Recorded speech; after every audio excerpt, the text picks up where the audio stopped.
Hi, my name is Haley, and I'm excited to share my story with you today. I'm going to be talking about how I grew up as an only child and then took 23andMe and discovered that I have way more family out there than I thought. Hi, I'm Marla. I also grew up with one brother and then with no idea about my ancestry, and I signed up for 23andMe and discovered a lot of family. Growing up, I had what most people would describe to be the normal life. I was raised in New Jersey, in the suburbs, by my mom and dad, and it was just me, an only child.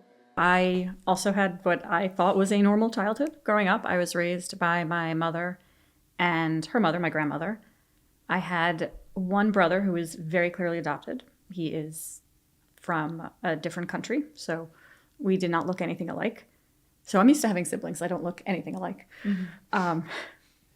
It's kind of normal for me. It's weird when they look like me. Right. Actually. I'm not kidding. We were just talking in the car. I showed her a picture. I just met with one half sibling, and we look a lot alike. And it was very jarring for me. Right. You're like, I'm not used to this. I'm not used. My brother and I do not look anything alike. I grew up believing that my father had died before I was born, and that for some mysterious reason there were no pictures of him that existed. Kids, you can tell kids lots of things, and they'll believe you.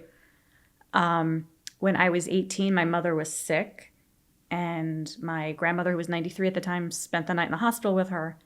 And when she came home obviously she was 93 and she'd been up all night. She was exhausted.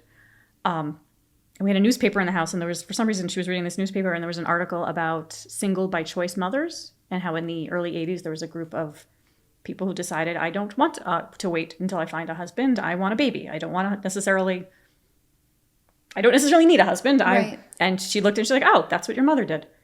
Like, I'm sorry, what? Mm-hmm. Now, by that time I was 18, and I had begun to suspect that my mother was not being honest with me for a variety of reasons. For starters, when I was 12, I found out that I had a different last name from my mother, which was always confusing growing up to people, because she said, oh, she kept her maiden name and I had my father's name. When I was like 12 or 13, someone pointed out to me that my mother's name, if you translated it into English, was my name, like my last name. So we did, in fact, have the same last name, which I was like, what are the odds of that? Mm-hmm. Not high. So for a while, I suspected there was something. And also, like, by the time you're a teenager, I guess you're somewhat cynical. And why are there no pictures? How did you completely erase? How did this person's existence? His existence was erased. His parents. He was this fictional person was an only child whose parents, were lost in the Holocaust. And my mother was born in 1940. Is the other thing. So for her, having a child out of wedlock, even under, virgin birth circumstances, was still shameful. Mm-hmm. So she did not want anyone to know she had never been married. Even relatives had absolutely no idea where I came from. After I found Dean, I was meeting with a cousin, and I told this cousin, and she was like, we were all really curious. Like, you just appeared. Yeah. Like, my brother made sense. My brother was clearly adopted, but I was not adopted. Came out of nowhere. My mother was pregnant, and she had me, and I appeared to have just appeared out of nowhere. There were relatives who knew, and everyone was sworn to secrecy. I have one cousin who I know kept trying to convince my mother to tell me the truth, because I would ask him questions, and he'd be like, hold on. And I know he would go talk to my mom. But he kept the secret also. Yes. So that was when I was 18, and is when I learned that there was a sperm donor involved. And at which point I was like, well, there goes any chance of finding out anything. My story really begins in grad school, where I was pursuing a degree in biostatistics. In grad school, you're required to attend weekly seminars in your field. And one of these seminars in particular really stood out to me. One of my professors had decided to do 23andMe, and she bravely presented her results in front of everyone, students and faculty. And I was inspired to do it as well. So in December 2015, during winter break, I ordered my test kit, and I convinced my parents to do it as well. The kits arrived around Christmas. Taking the test was very simple. It was gross, but simple. Basically, you just spit into a plastic tube. Okay. You send your DNA back to be analyzed, and then just wait for your results to appear on And the... how long does that usually take? I don't exactly remember. I want to say it was maybe about a month. Yeah. Okay, so a good amount of time that you're waiting. Yeah. Okay. Yeah. I don't remember. I think like my results came in around January 2016. And Okay. when I received my results, there were no big surprises. I found out that I am 50% East Asian and Indigenous American, specifically Chinese from my mom's side, and 50% European, specifically Ashkenazi Jewish from my dad's side.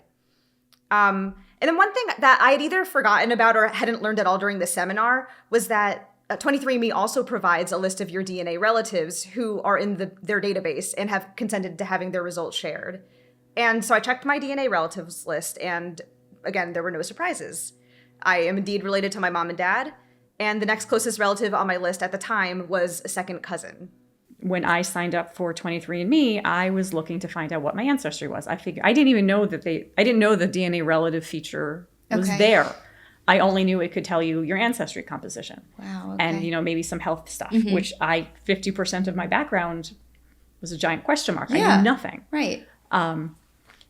Yeah, so my husband works at a tech company, and so he was very into the 23andMe. He thought it was technology doing something really cool. So we both did it, even though he can trace his ancestry back quite far. He was like, no, I want to do it too. Maybe there's like a surprise in there.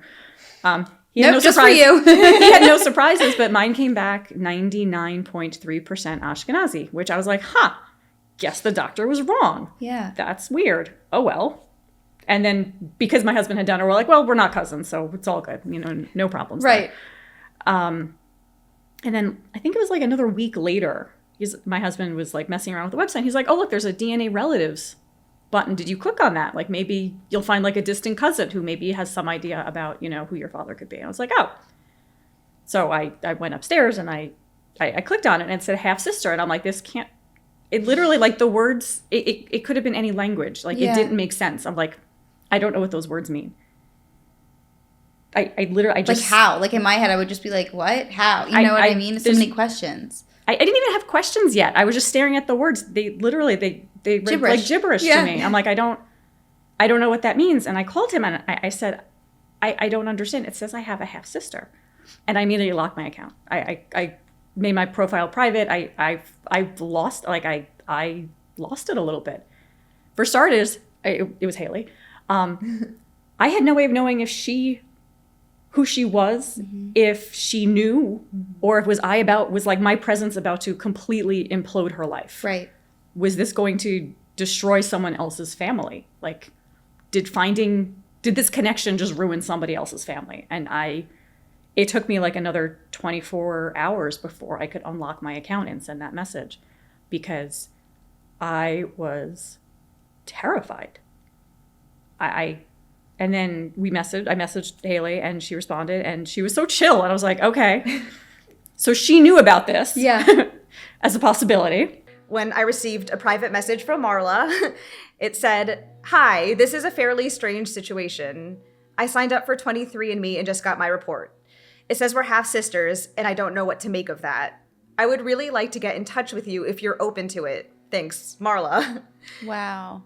Now, I was understandably very confused. Yeah, I was going to ask, what was your reaction and your initial thoughts to that? My initial thought was, this can't be right. Right, like no way. There's no way. Yeah. Like, I'm an only child. There's just no way that this is right. So I decided to confirm, and I clicked my DNA relatives list, and sure enough, Marla was listed as my half-sister on my dad's side. We share 22.4% of our DNA. And I didn't know what to make of that either, but I was eager to reach out. Yeah. So we exchanged some messages, and I also found out that Marla has 4 children, which is, making me somewhat of an aunt. So I knew the next part was immediately telling my dad. And I'm not really a phone person. I'm more of a texter. So when I called him, he knew to pick up, and it was important. And I told him that I had news and that he should be sitting down for this. And I explained that according to 23andMe, I have a half-sister, and he has another daughter. And I think he chuckled nervously at first and said something like, "No way." But then he said that he had donated sperm a few times in his mid to late 20s. Wow. I had every reason to believe my dad. Yeah. He's a good man. And the timing of the sperm donation aligned with Marla's age. Mm-hmm.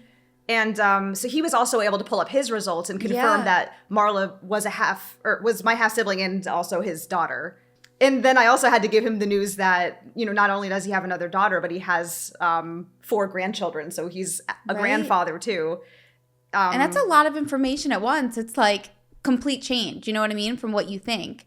It's a complete change. Yeah. And I think he was shocked, but he took the news really well. Mm-hmm. And he was also very eager to reach out and to talk to you and get to know you. My assumption was she would be a half sibling who was also the product of a sperm donation, because what are the odds? I log into this website, and on the first 24 hours on this website, I find my biological father, who I have looked for, been curious about for 34 years. That seemed statistically improbable. I'm not a statistician, but that seems unlikely to me.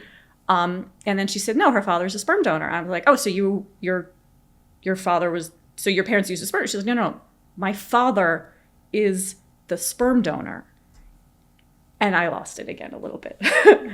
It gives me chills though, because it immediately gives you that answer.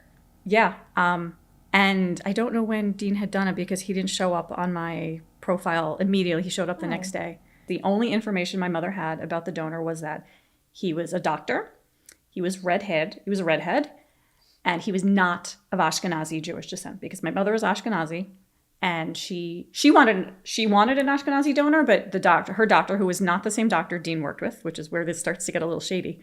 My mother's doctor told her that he would not use a Jewish donor at all, because you don't want your kid growing up and marrying their cousin.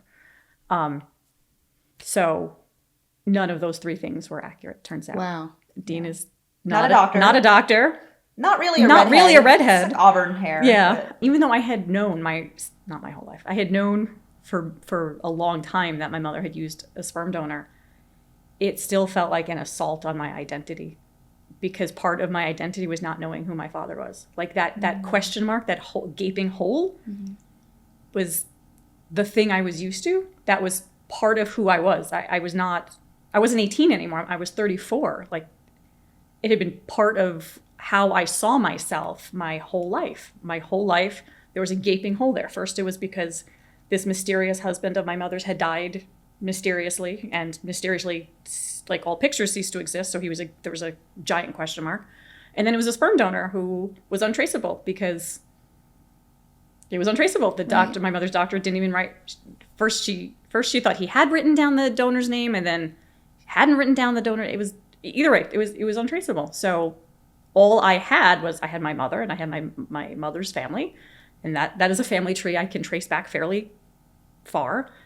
And then I had this hole on the other side, and suddenly that hole got plugged in one afternoon with no warning. There was no I'm searching. I'd essentially given up trying to find him, because there was almost no way of doing it. There are a bunch of websites. There's the donor sibling registry, but I'm too old. Honestly, I'm too old for it, because there were no sperm donor numbers when my mother was doing it. Okay. There was no. It wasn't. I don't even. I mean, clearly it was frozen, but there was no. My mother didn't pick from a book. She just went to her doctor, and he said, "Okay, here's the sperm." That's it. There was no choice on her end. There was nothing, no way of tracing. So I had at some point just given up. I was not in the process of looking and it was not it wasn't planned. It was not planned. Yeah. It wasn't, at that point it wasn't even hoped for. I guess I had sort of sealed that off. This was it.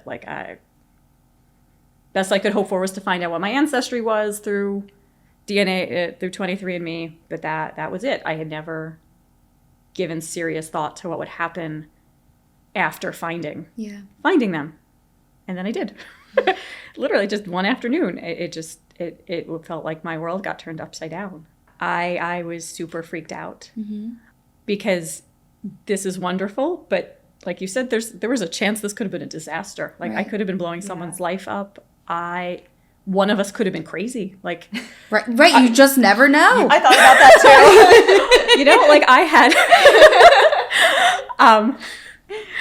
I had, I mean, I had 4 little kids. I was like, what Is this a good idea? Yeah. This could be a total disaster. Like, I don't know what I just did. And while it was, I want to make it very clear, this was a positive thing. Yeah. It was a roller coaster. Right. It was, what do I tell my kids? My kids were little. I had, my twins were 4 at the time, a 6-year-old and an 8-year-old. Like, they were little. I had made a point in my life of not lying to them about who my father was. I didn't have one. He wasn't dead. Mm-hmm. He wasn't this fictional character whose name is on my birth certificate. But, I explained that to make a baby, you need a part from a mommy and a part from a daddy, and some doctors can help you get those parts. Like, whichever one you're missing, you can go to a doctor, and a doctor will help you get that part if you need it. And that's how I was born. And was your mother still alive at this time that you found them? Yes. Did you have a conversation with her about it? Eventually, yes. It took a little while, but I did want her. At that point, I actually wanted her to do 23andMe because I was worried, are they related? Because they're both Ashkenazi Jews. Are they, like, I'm not related to my husband, but are my biological parents related? That became my next concern. So on 3 separate occasions, I tried to sit my mother down to discuss this with her. And finally, I worked up the courage and I told her about 23andMe and how I had found him. At which point I realized my mother really needed hearing aids, and I had to raise my voice and have the entire conversation again because she had no idea what I was talking about. She thought it was very interesting, and she could never bring herself to say his name. I told her what his name was, and she could never say it. She couldn't refer to him as my father. She couldn't refer to him as anything. So, this got me wondering, how did this all happen? In order to answer that, we need to jump back in time to the late 1970s. So my dad, Dean, was doing research. Not going to refer to the hospital name. But one day in 1979, one of my dad's work acquaintances, who was an OBGYN, and I'm going to call him Dr. H, said that he was doing in vitro fertilization, and he asked my dad to be a donor. Now, in vitro fertilization only became a thing in 1978. So this was essentially the wild, wild west of these sorts of procedures. And my dad, being a youngish man at the time, said, yeah, sure, that doesn't seem like a big deal. There were absolutely no regulations back then. There was no formal donor profile on my dad. And the deal was that my dad, Dean, would never know if there was a pregnancy. And Dr. H always used multiple donors, or so my dad was told. So the pregnant person would not know who the father was. My dad estimates that over the course of about 2 years, Dr. H asked for donations about 5 times. And yet we know that there are more than 5 babies that came out of this. So I think there are many things we can infer. One being that the samples were split. 2, that the samples were frozen. And I think this because my half-siblings were born between June 1980 and June 1982. And 3, it is unlikely that multiple donors were used, or in other words, the samples probably were not mixed. Now, I don't necessarily want to paint Dr. H as shady, as all of this was very new and unregulated, but I think that there was definitely a degree of dishonesty going on. And I'm sure Dr. H and my dad as well never thought that we'd one day have the technology to do these genetic tests and that the results of these anonymous sperm donations would come to light. Yeah. So at that point, I found out I have some new family. I thought that was pretty cool, but I kind of thought that was that. And that would be the only big surprise. Yeah. So things were normal after a while. I would get the occasional notification from 23andMe saying that I had new DNA relatives, but they were usually distant cousins. And then in March 2018, it happened again. I found out that I have a half brother, and I had to have the exact same conversation with my dad. I think I just told him, you did it again. And he knew immediately what I was talking about and just started laughing. Oh my gosh. So basically, the way that they find if you have like any other relatives, those people would have had to take the 23andMe test as well? Yes. Okay. So if somebody doesn't take it, then you really wouldn't know. Exactly. Ah, interesting. Okay. So these are just people who opted into the test and also people who opted to share their results because you can keep that private. Wow. Okay. And then I wouldn't even know about them. Yeah. That is crazy. It's like in my opinion, it goes to show that it's like it was meant to happen. Because there's so many things that could have made you guys not know, and then it just like linked and happened because the way it was supposed to. Yeah, I think so too. Yeah. It's overall been a very net positive experience for me. So yeah, I found out about the half brother, and he had already sent my dad a message on 23andMe privately just to ask him some health related information. But other than that, he made it pretty clear that he wasn't really interested in having a relationship or getting to know us. And, I respect that. Yeah. It's fine. And then, things settled down again until about January 2021 when I was notified of another half sister. And I'm just going to refer to her as A, which is not a pretty Little Liars reference, but I'm going to get back to her later. Okay. So at this point, I knew that I had 3 half siblings. But for some reason, I just, again, thought that was it. I would not find any more. My dad hadn't donated that many times, so it wouldn't make sense to discover more, if any. And as I would find out, I was very mistaken about that assumption. So about a month later, February 2021, my dad received a private message on LinkedIn, of all places, from someone named Danielle, who thought that he might be her biological father. Danielle had taken Ancestry. And while no one in my immediate family had taken Ancestry, one of my first cousins, I'm going to refer to her as M, on my dad's side of the family, was in the Ancestry database. So Danielle was able to see that M was her first cousin too. And then with some internet research and personal sleuthing, she was able to piece together that my dad was her biological father. Oh my goodness. So then after my dad connected with Danielle, we found out that I have 6 more half siblings through Ancestry. Oh, and okay. So explain this to me. So Ancestry, completely different. Completely different. So, and do the results link at all or no? No. So how many half siblings do you have total? Well, at this point, 9. Okay. But that's not where the story ends. Oh gosh. Okay. So we're only getting started. Yeah. Okay. So after Ancestry, you found 6 more. Yes. Okay. So yes, there are 3 from 23andMe and 6 from Ancestry at this point. And this is all unfolding like over multiple, years, right? Multiple years, I think from 2016 to 2021. Yeah. Got it. Okay. Yeah. So jumping back to the story, at this point, we're up to 10 of us, 6 half siblings from Ancestry, 3 from 23andMe, and me. My dad turned 70 in August 2022, and I decided to throw him what I'm calling a family union, because I can't quite call it a reunion since a lot of us had never met before. Yeah. And I got in touch with as many of my half siblings as I could, and 5 agreed to meet up. And thanks to Marla for hosting. It was absolutely lovely. And after the party, we started a chat on Discord to stay in touch. But the story does not end there. February of this year, another half-brother popped up on 23andMe, and he had no idea that the dad who raised him was not his biological father. Oh my goodness. And then not only that, but one of my half-sisters, A, the one I referred to earlier, she has a twin brother, and he had never taken a genetic test. And I think he's completely ignorant to the fact that his dad is not his biological father. And it's easy to think that A's twin brother is also one of our half siblings. But if the sperm samples were actually mixed, and maybe some of them were, it's possible that he's not related to us. Right. And we'll probably never know. Given everything that's happened so far, I think it's not a leap to say that there are probably way more out there, since, we were able to find about 10 of them just through Ancestry and 23andMe alone. And most people probably never even think to take a genetic test. I was going to say, some people, I'm sure, just live their lives, and if they're not curious, why would they take the test? Yeah. And for me, I only took it for the health reasons. I wasn't even really interested in the Ancestry part at all. Right. That's crazy. That makes me want to take one just to see who can I find. Yeah, you never know. Right. No, literally though. But it does make a good point, because like you said, it's true. I'm sure a lot of people, and obviously it's amazing and great that it all turned out good and it's like a positive story. Yeah.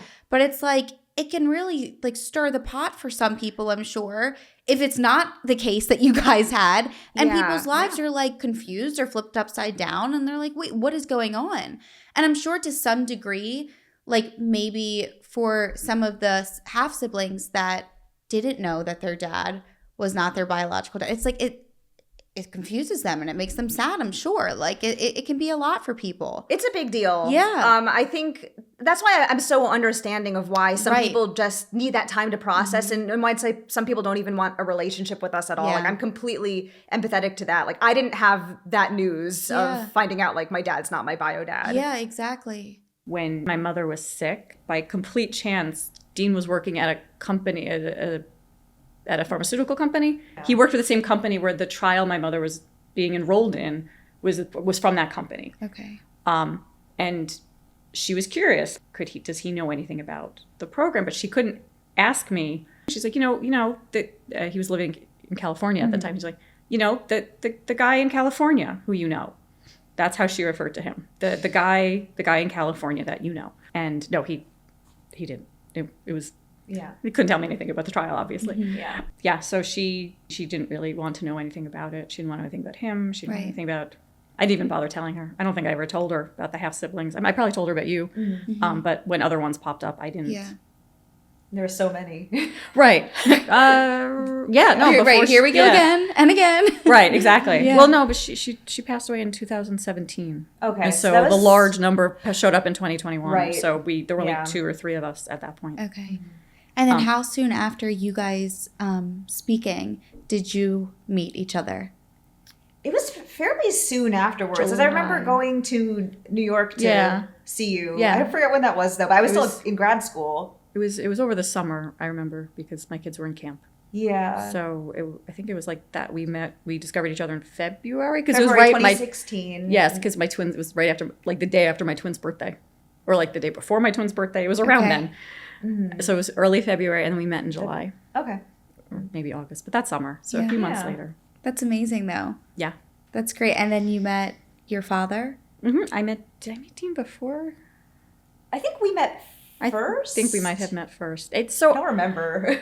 I was very nervous. I feel like Dean was also. I think like in the very Probably. beginning, we were both very like, I'm sure. what are you looking for in this relationship kind of Yeah. thing. He's I think also not the most social of people. right. So I mean, I didn't know him at all. So I felt very hesitant, and perhaps I was reading into it and it wasn't there, but I felt a sense hesitancy on his side. Like I don't like. He in fact one time told me he's like, I can't be a grandfather.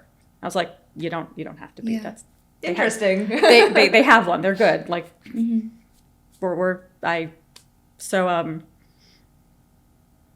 yeah, so we went, Dean and I stayed in touch by email. We emailed back and forth a lot. Well, frequently. I'd say frequently. We met for coffee eventually in the city. Was I there for that? Because I remember the 3 of us meeting up together also. No, we did. We met later.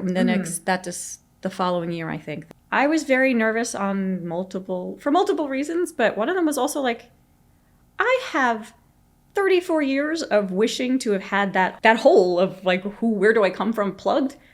And now I have no idea what to do with this information. I felt like, it's a silly analogy, but like when a dog is chasing a car, like what the heck do they do when they catch up with a car? Yeah. Like I kind of felt that way. Like I'd been chasing this thing and it just fell into my lap, and now I'm like, I have no idea what to do now. You don't really think about like, well, where's this going? It's more so, well, like, yeah, I'd love to meet him, but then what? kind of Exactly. thing. Like I don't know how to have a relationship with a father. Also, I'm 34, so like right, and then seems it's like like, that. do I feel you in on the last 34 years? Right, like do I not? precisely. Like Yeah. I had, and also I'm fairly shy. Like I didn't feel comfortable just asking. So what is it that you're looking for in this relationship? Yeah. Because I also didn't have an answer myself. Like I had no idea what I want. I wanted to know who he was, what he was like. But like my whole life, I'd always wanted a picture of what my father looked like. That's the thing. As a child, I always felt like if I just had a picture of him, I would have closure, like, or any marker, anything that explained his existence. Right. Like if my mother knew where this mysterious person was buried, and I could visit his grave, like anything to like give some sort of closure to this mystery person. Then I'd have some closure on that. But it never once occurred to me I was going to meet a living, breathing person and that he was going to be the person to be like in that gap. Like And in that, also, not even just that, but it was a different story than what you grew up thinking. So that's like a whole nother, I feel like, thing too, because I feel like until what, you were 18, you think one thing. Exactly. And then like the next however many years, it's like a completely different thought. Yes. And so, yeah, from the time I knew he was a sperm donor, I had essentially just, like I said, I'd written off the possibility of finding him or anything about him, because the only person who had any idea or had the possibility of knowing of who he was, there was no way for me to get in touch with my mother's doctor. Like I didn't know how to, I didn't know how to find him. I didn't know anything. My mother had his name, but that was it. I did actually randomly run into him, and I was too late to like grab him before he got in the elevator when my mother was going through chemo. He just walked past us, and I was like, "Oh, that's funny. That name sounds familiar. Why? Because he was wearing a name tag." And I was like, "This doctor walking past him. We're in chemo. There's doctors everywhere."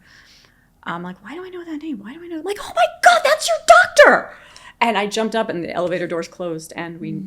Oh my gosh. Never saw him again. And I later found out he died a few weeks later. Like he must have been there for chemo himself. So I literally, we passed each other in a hallway, and it just didn't click fast enough for me to grab him. But by then I'd already found them. So I don't even know what I would have asked him other than like, how did this happen? Right. Explain like that's the one thing I really wish I could have now, is someone to explain how. Like step by step. How did that happen? How did any of us happen? Because the only thing that makes any sense to me is that there is one set of half-siblings to us who are full brothers. Okay. The only thing I can think of is that the sperm was saved for them because they're older than us. And then it was just like, hey, anybody else want this? It seems to work. Like trickle it out. Right. Right. This one works. We know this one works. So anybody else wants some if you need like a sure thing, Right.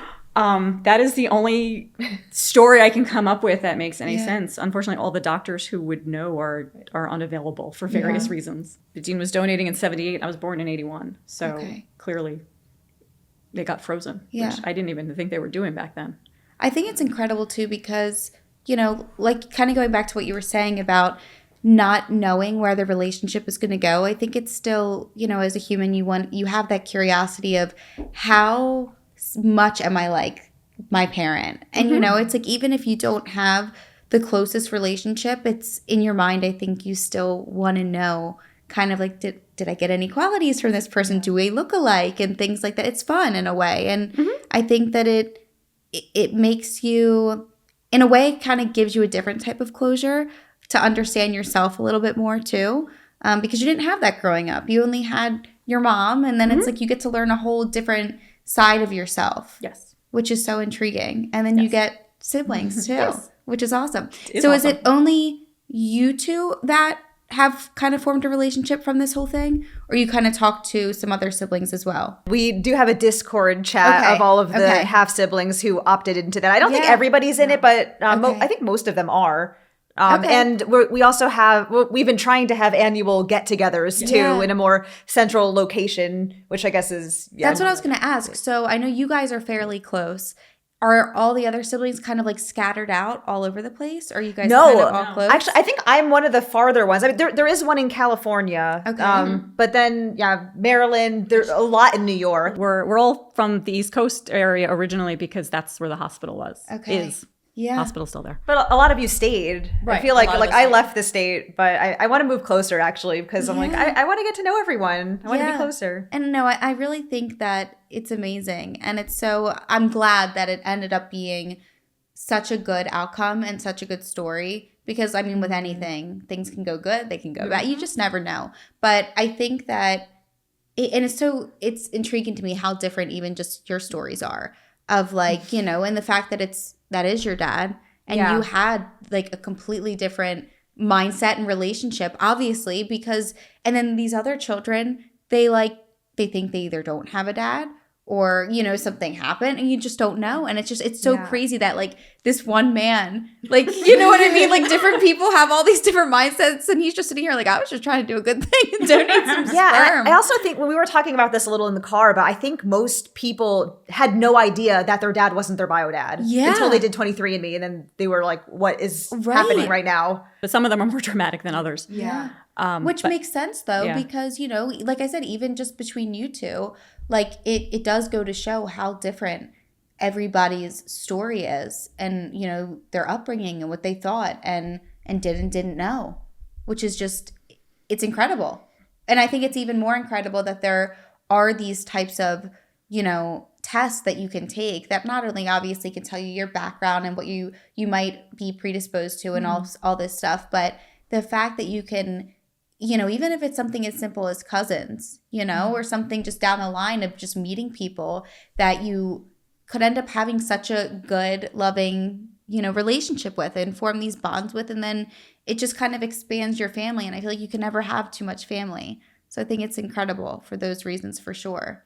Yeah, I mean, for me, I definitely feel comforted knowing that there is more family out there. And again, just that everyone has just been just such an awesome person so far. Like, we haven't met any like psychos or murderers or, that we know of. Yes, yeah. And I think that says some good things about your dad. So that's a good thing. And that is a thing too, because like I got to grow up with him, and I do feel like in a way that I'm sure everyone, you know, had great upbringings in their own way, but like my dad, it really was a good father, and I'm kind of sad that they didn't get to grow up with him too.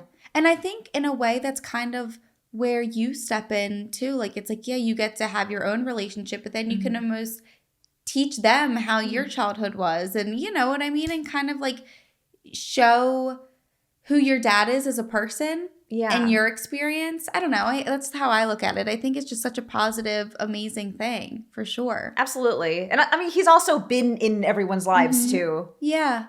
That's great. I love it. Yeah. Like I said in the very beginning when we were first meeting, I was very hesitant, and I felt like maybe he was hesitant also, but that evaporated very quickly. When my mom got sick, they were both very, very helpful. Dean would email me, you know, put your own oxygen mask on. You know, if you collapse, you're not helping anybody. Which at that point I didn't realize.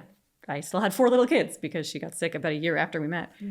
So that was something I needed to hear, and in my head I was like, I guess that's something a parent would remind you to remind you to do. Right. I mean, it provides a sense of comfort too. Yeah, they were very comforting when my mom was sick, and I was I mean, my husband was fantastic, but I had no other real family support. My brother was not coping well, so it creates like a support system for you, like people to lean on. It's always good. The more people you have, the better. So I got married in September 2018, and the guest list is always difficult to make for that sort of thing. And I thought, I want to invite Marla. I think at that point we were the only ones who were in touch. Yes.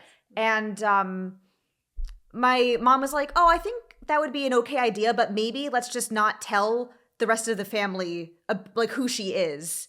Just in case it causes any sort of drama. And I said, okay, that's fine. I think you were okay with that too. At your bridal shower, how your dad's cousins all knew, and your mom was so excited to meet me, but Dean did not want his mother to know. It was just grandma. It was just grandma who had no idea. But all of your dad's cousins who were there wanted to talk to me. Told them. Somebody must have told them, because they all knew. And I was very, like, everyone had made it clear, grandma doesn't know, you can't tell her. I'm like, I don't know which one she is. So so that would have been your dad's mom. Yeah. Okay. Correct. Yes. And she didn't know that he donated sperm? I don't think she knew. Okay. Or about his like 11 kids. So we just weren't really sure how she would react. It wasn't a matter of like, this is this big like dark secret, but we just didn't know. And she was in her 90s at that time. She's still alive, and she's still in her 90s, almost 100 now. Wow. Yeah. That's incredible. And I think eventually she did find out. I guess Dad told her, and I thought she took it really well. Dean told me she was really excited about it. So he was, in retrospect, he wasn't sure why he had hesitated to tell her for so long. But it was particularly special to me because I was raised by my mother and her mother.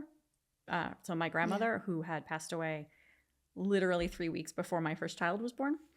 My grandmother and I were very, very close. And so it was very exciting to me to like have a grandmother again. Yeah. So that was great. I'm still in touch. Like I sent her a Mother's Day card this year, and she called me. I send her pictures of my kids periodically. Sometimes I'll send Dean pictures of the kids to put. She's got like a digital thing, I think. She has a digital picture frame. Yeah. So I'll send him pictures to add to it of my kids. So you met her, was it at the bridal shower, or was it No, the it wedding? was years later. Okay. Yeah. It was like a year later, I think. I mean, technically, you might have met her at the bridal shower and wedding. She was there, Right. but she didn't know who you were. Right. It was It was the a bridal secret at this shower point. was I don't want to say awkward because that's the wrong word, but like I said, your dad's cousins were super excited to meet me, and they wanted to ask me questions, and I really wanted to hide because they were sitting with her grandmother, who had no idea who I was. So it was a little odd that all of Haley's friends were at one table, and they just kept pulling me back to their table, and I'm like, she's gonna think something's up, Right? Something is like someone's gonna slip, but no one did. I don't know what she thought I was doing at their table with all of the cousins, but she was great. So I had met her. I knew who I was talking to when we conversed, but she had no idea who I was, which was awkward. Right. Because I was like, am I being dishonest? I don't know what the etiquette is here. Right. Yeah. Right. What do you do? Like the etiquette is still being learned. And then it was like what you said, like a year or so later. I drove my kids down to meet her, which was fun. It was my daughter's terrified of cats because she's mildly allergic to them, and Dean had some cats, and she almost climbed up. Oh my gosh. She was like climbing on me, and then Grandma said, "Just sit with me. It's okay. I don't like them either," or something like that. Grandma's the only one on that side of the family who doesn't like cats. That like, is otherwise, we're all so cat people. Funny. Sit with me. I don't like them either. Something like that. That's like such a normal reaction. I feel like for people that like don't really care for cats, they're like, yeah, I could do without them. I'm like, you haven't had a good one yet. I don't understand that. I'm like, give me your cats. Yes. That is amazing though. That's great. I'm really glad. And like I said, I feel like you really can't have too much family. Yeah. And I always like to say it's better late than never, truly, because I feel like, I mean, think how much in a way it's like, like when you're younger, even for you, it's like you didn't have the same mindset and story, but you grew up like as an only child and more alone, you could say. And now it's like, I feel like it gives you guys, like it fills this hole and this emptiness that you guys have maybe both had, but kind of in a different way. And now you guys have each other, which is so nice. It's an amazing story, seriously. And I'm so curious if there's more kids out there. I'm positive. Like what if in like 2 years you guys get like a ding, another notification? Right. And that's the thing is like there are more platforms out there besides 23andMe and Ancestry. Right. I mean, I don't really know what they are, but I know a bunch of years ago before 23andMe that there was a I forgot what it stands for, but there's a company called Cabri. Okay. Where I signed up because it was like the only company at the time who was offering to even attempt to connect sperm donors as sperm donor offspring with to match them with siblings or donors. But for a woman to participate, you needed your DNA, your mother's DNA, and your mother's closest male relative's DNA. And my mother's brother sent in, he filled out whatever form it is, he did the swab, he sent it in. And they called me a few weeks later and said, nope, nobody in our database that comes even close. Okay. Like nobody matches you. And I'm like, oh, well, like it is just interesting to think though, that like there's a chance and that you just never know. Like one day you could another one might pop up. Yeah. I'm expecting it at this point, just because, I mean, if we were able to find so many already just through these two platforms, and I guess like people are becoming more and more curious about these, and maybe after listening to this too, people will be curious to do it as well. I was very surprised at all the insights 23andMe could provide.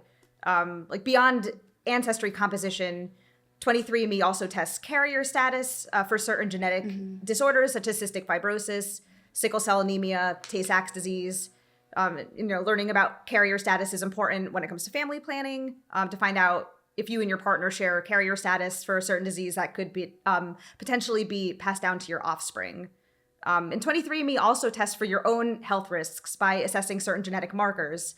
For example, it could show if you have genetic variants for the BRCA genes, which are associated with breast and ovarian cancer, celiac disease, late onset Alzheimer's, Parkinson's, type 2 diabetes, and more. I have a friend of mine that I think took, I don't know if it was that test, because I know there's different names and different ones, but I think it was something like that where it can tell you, with your family health history and things that you might be more predisposed to or have a risk of, which is really important, especially nowadays. Like the worst thing is when you aren't planning and you don't have any idea of what you could have or what could come up or what you're at risk for. So I think even for those reasons, it's so important to know that those options are out there. Because, I mean, it might be a little gross to take, but it's pretty simple. Yeah. Like, It's if all very you have to do easy. is just spin a tube. yeah, like Gross it's not and too simple, bad. exactly. So, well, I think that's amazing. Seriously. Yeah, I think it's been amazing too. It is. It's fantastic. Yes. I would say that the thing I think that surprised me the most is how many people signed up for it who didn't know. Right. I think that's what I signed up because I knew I didn't know. I knew what the mystery was, and I was hoping it would give me a few clues. But for all the people who sign up, were like, oh no, I can trace my ancestry back, 5-6 generations, and I'm like, so why did you do this? Yeah. That is the thing I'm very curious about, like, Right. how many more are gonna, because I feel like we found all the ones who knew. Yeah. I feel like the only ones left to find are probably ones who didn't know, because honestly, back then in the 70s and 80s, you were told not to tell. Like, it was the prevailing wisdom was kids don't need to know this. Like, it's closed adoptions, closed sperm donor. Right. It wasn't all like something that's as open, I feel like, right. as it is today. It was very like, don't, especially in a family that had two parents. It was like, why? Just don't rock the boat. Like, let the kid grow up thinking that, they have two parents, which they do. But yeah, and even like that's what I was saying too. Even for some people, they might not. I think for some people, it might be easier not to dive deep and find out. Like, some people, they don't want to know, and that's fine too. Like you said, like everybody's different. So I think for me and like the psychological impact it's had on me, it's been a whirlwind for sure. Growing up as an only child and then finding out there's way more family out there. But I think it's been a net positive, mostly because everyone I've met so far has just really been a decent person. Yeah. And like, also I didn't have to go through the finding out like my dad's not my bio dad. I think like the only real struggle I've had with all of this, and like I also want to just say that this is coming from my own insecurities and not because of anything like anyone did or said to me. But I also kind of feel like I don't fit in with the others, like the group, because the dad who raised me is my biological father. I'm biracial, so I don't share all the same traits. Like, if you look at them, they all look like my dad. And like, I love that so much, but I just don't. Yeah. And I'm also younger than the rest. There's a photo of us that we took at my dad's 70th birthday where I just look like the odd man out because they all just share so many features with him. But to me, like, that's what makes it so unique. Is that it's like, because sometimes, I was talking to a couple of my friends before we filmed today, and I was like kind of giving them the rundown of the episode. And I was like, it's crazy though, because, some siblings, they're like identical. It's like, you look at them, it's like same face, one has long hair, one, it's something like that. But it's so interesting because even when we had our call, it's like, it's not like you guys look alike at all. No. So it's like, you know what I mean? So it's like, it makes it even more unique, in my opinion. I agree. But also, if you see them all together, I feel like a lot of you look alike. And like, you definitely look like at least half siblings. I do love that though. Yeah. I think being raised as an only child, I've always been curious about that sibling bond, but we also met well into adulthood. And so I also kind of feel like I missed out on like getting to like grow up with them and getting to know them. But it's been interesting to see the similarities and differences in our strange little cohort of half siblings. Yeah. I was going to say too, something that you just said that I was thinking about as well is I think that as you get older, it's almost harder to make new friendships because everybody's on their own paths, own journeys in life. So it's almost like you were given new friends. And like, even though you guys are half siblings, it's like someone's put into your life that's a good person that you can form this bond and friendship with. Like, yeah, it sucks that you didn't have it as a kid. I feel like everybody wants to have their siblings. I'm an only child as well, so I understand. But at the same time, it's like I said, as you get older and into adulthood, it's like it's harder to make real, authentic, genuine connections with people. So it's like you are given that, which is good. Even though it's a little late, you got that, which I think is really special still, too. Yeah, getting to meet everyone and learning about everyone's families and getting everyone's stories. And how different everybody's lives are. Oh, so different. Yes. Yeah. I just wanted to highlight a few things of some similarities between us. I did like a very small poll on Discord, and most or all of us are chocoholics, addicted to coffee, are animal lovers, have allergies, and more or less align politically. Okay. And also, even in our group of 11 for now, there are at least 4 of us who have PhDs or MDs. So I feel like there's like certainly something to be said for nature versus nurture. And then, the last thing I just wanted to say was I also just wanted to make it clear that I am not a spokesperson for 23andMe or Ancestry. I'm not getting paid for this as much as I'd love to be. And while this has been overall a very positive experience for me, you never know what you're going to find when you take these sorts of tests, and you never know what family secrets could be exposed. Yeah. And I honestly don't even know how unique our story is. But I guess I just want to know how many more we have to discover before we get our own TV show. Yeah. No, well, I think too what makes something, look, I'll say this. Everybody's story is unique and in some way or another. It doesn't have to, and I tell people this on the show all the time, because I'll have calls with some people sometimes and they're like, my story's not that crazy compared to what you have and have had on the show. And I'm like, stop right there. Just because it's not something that is jaw-dropping doesn't mean your story is any less unique than anybody else's. I think what makes it unique is the fact that you did grow up as an only child. So you didn't have any thought in your mind that you could have these siblings. And I think it's interesting that even if your dad knew, I donated some sperm when I was younger. Yeah. He wouldn't, there was probably no way he thought there'd be 11, if not more, children of his out there. I mean, that's even for him, that's a whole new door to open. Obviously at the time, I know that you said they set it up, that there would be no connection between him and the kids, which okay, that makes sense. But once again, it's he doesn't know that it's in his mind, he's probably I would have had to donate 20 times to have 20 kids out there if it even took. You know what I mean? I feel you just don't think that. And when he agreed to do 23andMe, he was not thinking about this as an outcome at all. That's wild. Yeah. That's so wild. Jeez. And I'm surprised. So, I mean, I know you said obviously you don't know what the doctor did and all this stuff, but I mean, is that something that is it legal? Do you know? Probably by today's standards, no. Right, that's what I'm saying. Because I'm sure if you're I mean, right, and nowadays it's you have to sign documents and papers. I'm sure who knows if it was as intense back then? Probably not. But yeah, I'm sure that wouldn't fly nowadays. People would be whoa, what are you doing there with my sperm? I don't know a lot about the procedure now, but I'm sure that there are rigorous profiles on all the donors. And even for anonymous donations, there's probably some sort of record. I would imagine just for health purposes. It's they doubled it, if not more. Somehow, some way, they made it work. It's crazy. Yeah, so it has been a whirlwind for him as well. Just I think he's embraced the experience too. I know he's loved getting to know everybody. And that's kind of the beauty of it too, is to learn how different all of you are, and at least like you said, none of you guys are murderers or psychos. Not yet. Could be worse. But no, I think it's incredible, and I'm so glad, like I said, honestly, that you both wanted to come on here and share your stories, and I'm so glad that it was both of you, because I feel like it really does exhibit how different the stories and the mindsets were. And like I said, obviously, I'm glad that you guys both had, it was a good childhood and everything was fine, but you don't know.